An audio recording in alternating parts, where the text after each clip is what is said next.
Hi guys, what's up? Welcome back to my channel. So ngayon ay another unboxing video from me. And this time, ang i-unbox natin ay POCO M3 na nabili natin sa Lazada 12/12 sale. So nakuha natin siya for 5 pesos dahil sa voucher, and mas bumaba yung presyo niya nitong 12/12 sale. So let's go, simulan na natin. So ito yung box niya nung dumating, wala namang bubble wrap, ito lang siya, and nakalagay din yung description niya, which is POCO M3 smartphone, and meron ding declared value. So simulan na natin i-unbox.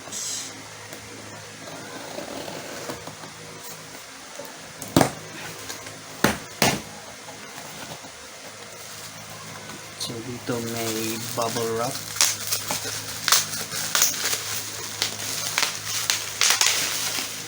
and ayan na siya, si POCO M3. Sealed naman yung kanyang box. Natin baka may freebie. Wala na. So ayan lang, ito naman siya. Tingnan natin yung laman.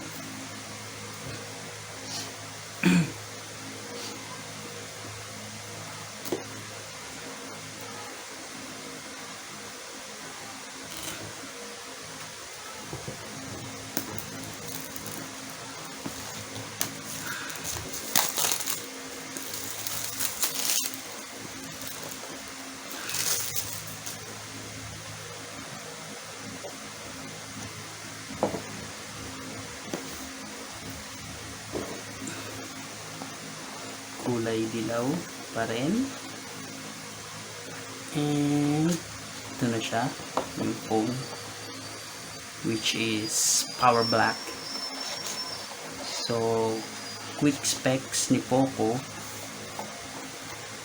48 megapixel AI triple camera, 6000 mAh high charge cycle battery, then 6.5 yung kanyang display, and Snapdragon 662 processor.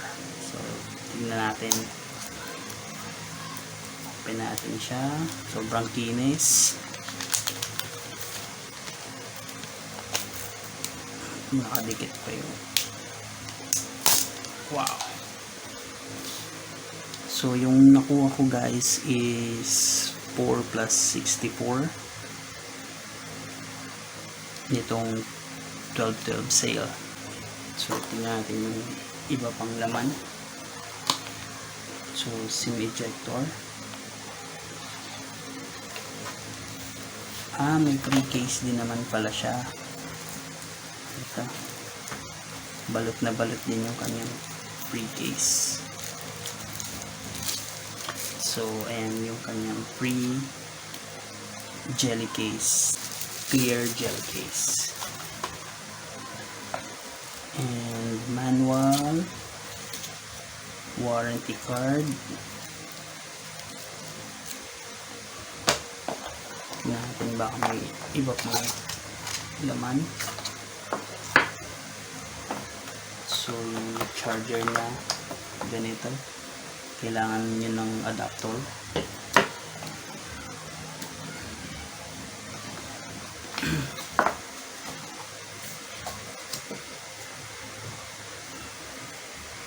So ang ganda ng likod niya, oh. Hindi siya madulas sa hawakan. Pwede na kahit walang case, pero syempre lalagyan natin siya ng case.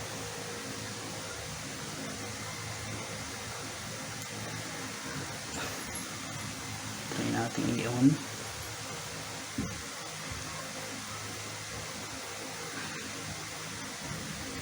Yan pala yun, on niya. POCO powered by Android.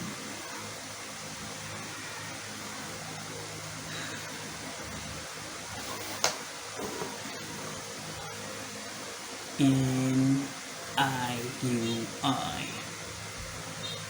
So, setup lang natin na mabilis. Oops. Ang default ng language is Russian yata to.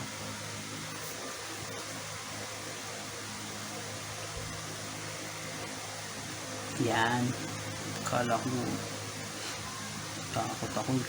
Russian talaga. So, ito. English United States yung language. Region is Philippines. Terms and conditions. Checking for SIM card. Wala akong SIM na extra, so skip natin to. Connect to network.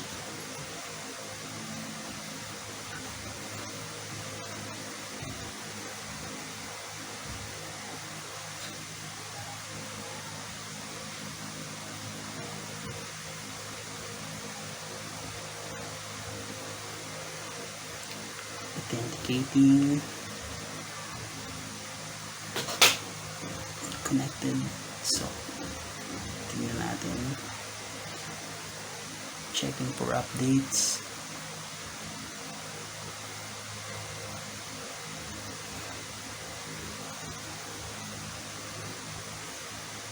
Installing updates. So, 56% yung kanyang battery. Pagbukas natin, 6,000 mAh yung kanyang battery. So, mas maganda to kasi mas mataas, lalo na sa akin na nagbablog ako sa labas. So, kailangan ko talaga ng mas maraming battery.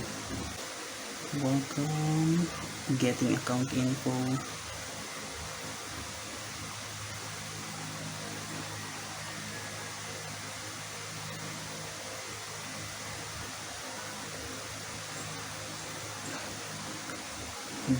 Google services, accept, continue setup,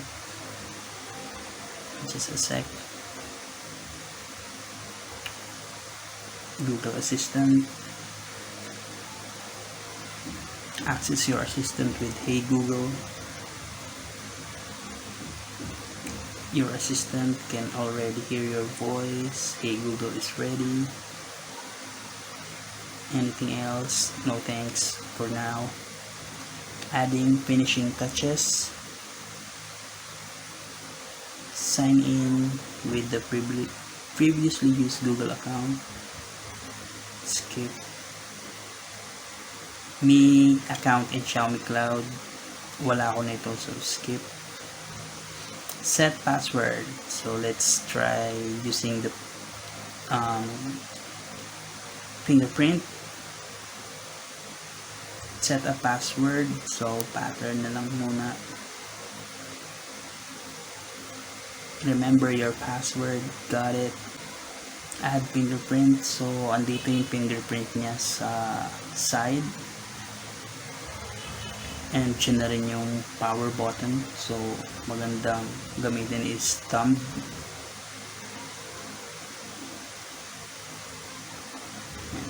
Add muna natin yung fingerprint.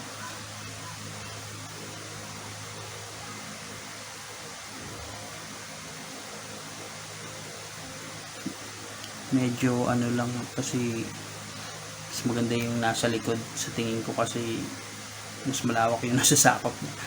Ito kasi medyo payat eh, so parang ang tagal niya.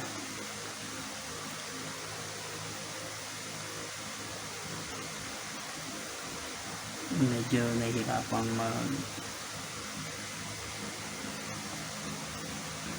mag-add ng fingerprint. Hindi niya makuha yung iba sa gilid. Yung konti pa. Ayan, added successfully. Done. And additional settings, location ayoko.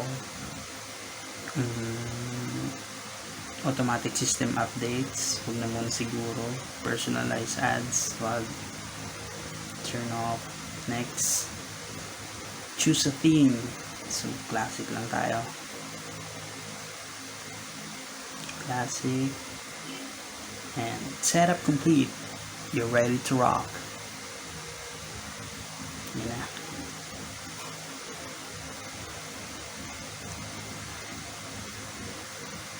So ayan, ang ganda ng power black.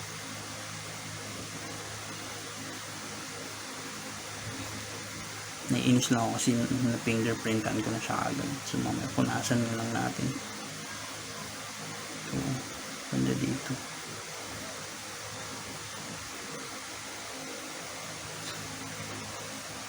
So naglo-load pa naman siya. Lagay ko na kaya yung case, yung free jelly case.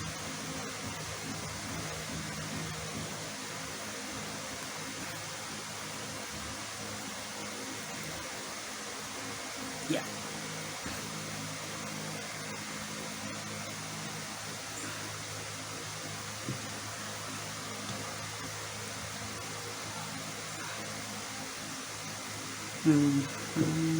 Balik natin.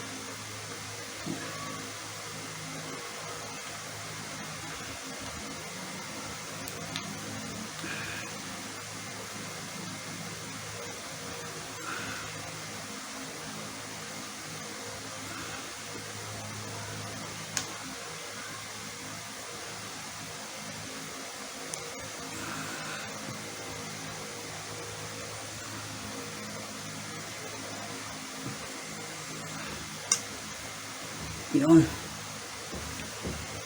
So ito na siya, yung may kasama siyang jelly case.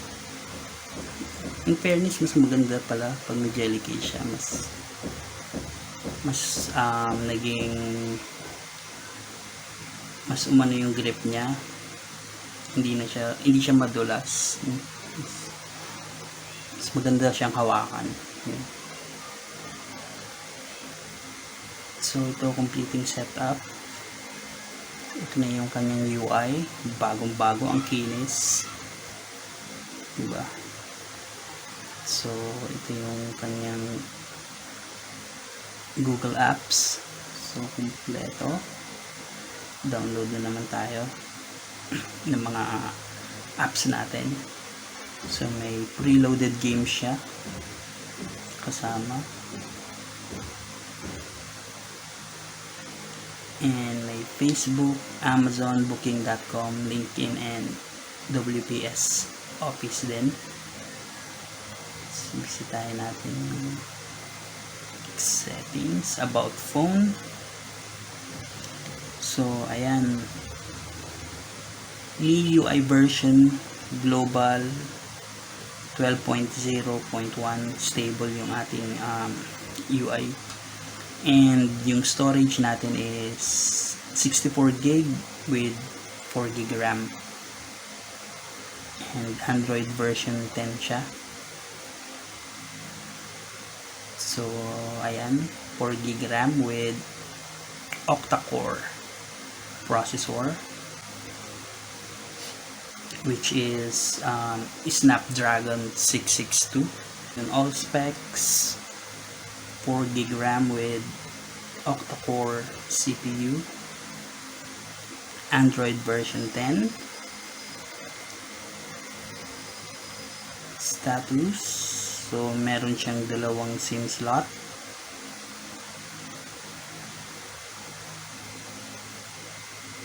And yung kanyang battery is 6,000 mAh. So, tingnan po natin kung anong meron dito sa... So, ang aking lock screen. So, sleep mga 5 minutes after inactivity. Ito yung isa sa paborito ko, yung double tap to wake or turn off screen. Para hindi ako masyado nagpipindot ng power button. And meron din naman siyang fingerprint, so madali na unlock. Competing setup pa din. So ang ganda ng screen niya kasi ang clear, ang linaw.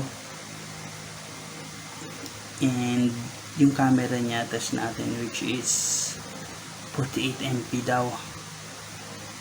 Welcome to camera. So location, ayoko nang may location. Okay.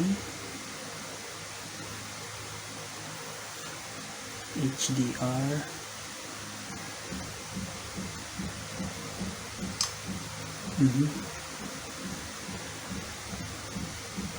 Hindi ako.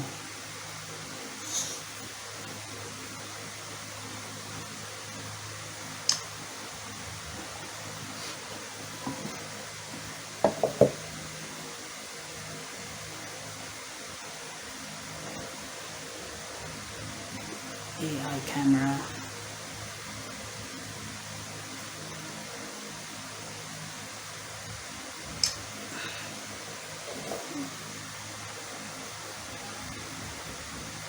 Wow, linaw.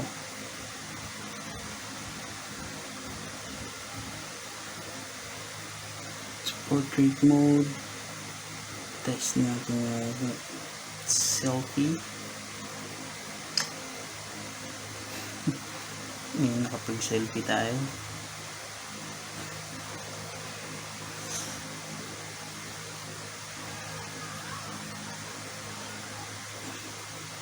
So sa settings niya is 48M.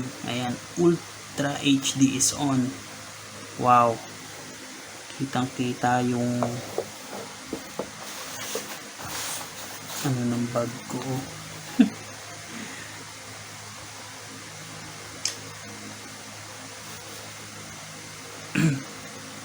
Kitang kita yung detalye. Grabe, ang ganda ng camera niya. Oh. Kahit i-zoom natin, sobrang kita. Ang linaw, grabe. Sulit yung purchase na to. So primarily ito na yung gagamitin ko for my vlog, itong dahil sa 48MP na camera.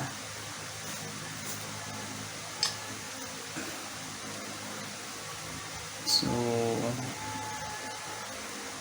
binili ko siya dahil sa camera niya, which is 48MP, and as well as sa battery capacity niya, which is 6,000 mAh.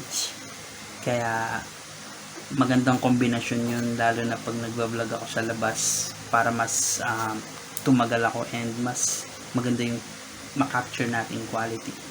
Grabe, na-amaze ako sa camera. Yun lang guys sa ngayon. Thank you so much for watching, and subscribe na rin guys sa channel ko for more content. And thank you Xiaomi sa POCO M3, and more power sa inyo. Bye bye.